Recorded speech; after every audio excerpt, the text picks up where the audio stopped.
ഇന്നൊരു get ready with me കണ്ടാലോ? എവിടെ പോവാന്നല്ലേ? അമ്പലത്തിൽ പോവാണേ. അപ്പോൾ ആദ്യം തന്നെ കുറച്ച് സ്കിൻ കെയർ ചെയ്യാമെന്ന് ഓർത്തിട്ട് ടോണറെല്ലാം അടിച്ചു കൊടുത്തു. പിന്നെ ലിപ് ബാം ഇട്ട് കൊടുത്തു. മോയ്സ്ചറൈസർ ഇട്ട് കൊടുത്തു. ഞാൻ പിൽഗ്രിമിൻ്റെ മോയ്സ്ചറൈസറാണ് യൂസ് ചെയ്യുന്നത്. എനിക്ക് യൂസ് ചെയ്തിട്ട് ഭയങ്കര മാറ്റം വന്നിട്ടുണ്ട്. ആൻഡ് അതിൻ്റെ തന്നെ സൺസ്ക്രീനും ഞാൻ യൂസ് ചെയ്ത് കൊടുക്കുന്നുണ്ട്. അതിന് ശേഷം ഞാൻ കണ്ണെഴുതി കൊടുക്കുന്നുണ്ട്, മസ്കാര ഇട്ട് കൊടുക്കുന്നുണ്ട്.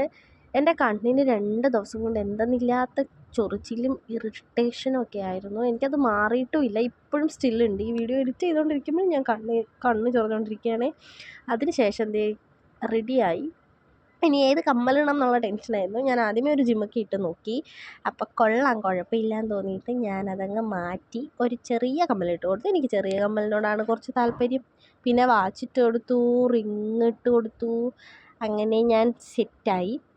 എല്ലാം കഴിഞ്ഞ് ഇറങ്ങാൻ നിന്നപ്പോഴാണ് കുറച്ച് ബ്ലഷും കൂടി ഇട്ട് കൊടുത്ത് ഒന്ന് ചുമന്ന് പോകാമെന്ന് വിചാരിച്ചത്. അങ്ങനെ കുറച്ച് ബ്ലഷ് ഇട്ട് കൊടുക്കുന്നതാണ് കാണുന്നത്. കുറച്ച് ബ്ലഷ് ഇട്ട് കൊടുത്തു, മൂക്കിലും ഇട്ട് കൊടുത്തു, താടിയിലും ഇട്ട് കൊടുത്തു. കുറച്ച് ചുമന്നങ്ങ് ഇരിക്കട്ടെ എന്ന് ഓർത്തിട്ട്. അങ്ങനെ എൻ്റെ ഫേഷ്യൽ മേക്കപ്പ് എല്ലാം കഴിഞ്ഞു. മുടിയെല്ലാം സെറ്റാക്കി വെക്കുമ്പോഴാണ് അമ്മയുടെ പറച്ചിൽ. ഈ 2 മുടിയെടുത്ത് ഒതുക്കി വെക്കുക. അമ്മയ്ക്ക് എൻ്റെ മുടി ഫ്രണ്ടിലോട്ട് കിടക്കുന്ന കാണുമ്പോൾ തുടങ്ങും അതെടുത്ത് ഒതുക്കി വെക്കുന്നു.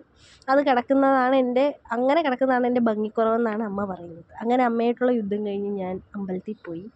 കുറിയൊക്കെ തൊട്ട് ശുണ്ഠിയായി. പിന്നെ അമ്പലത്തിൽ ചെന്നിട്ട് അവിടുത്തെ മിററിലെ കുറച്ച് ഷോ ഓഫാണ്.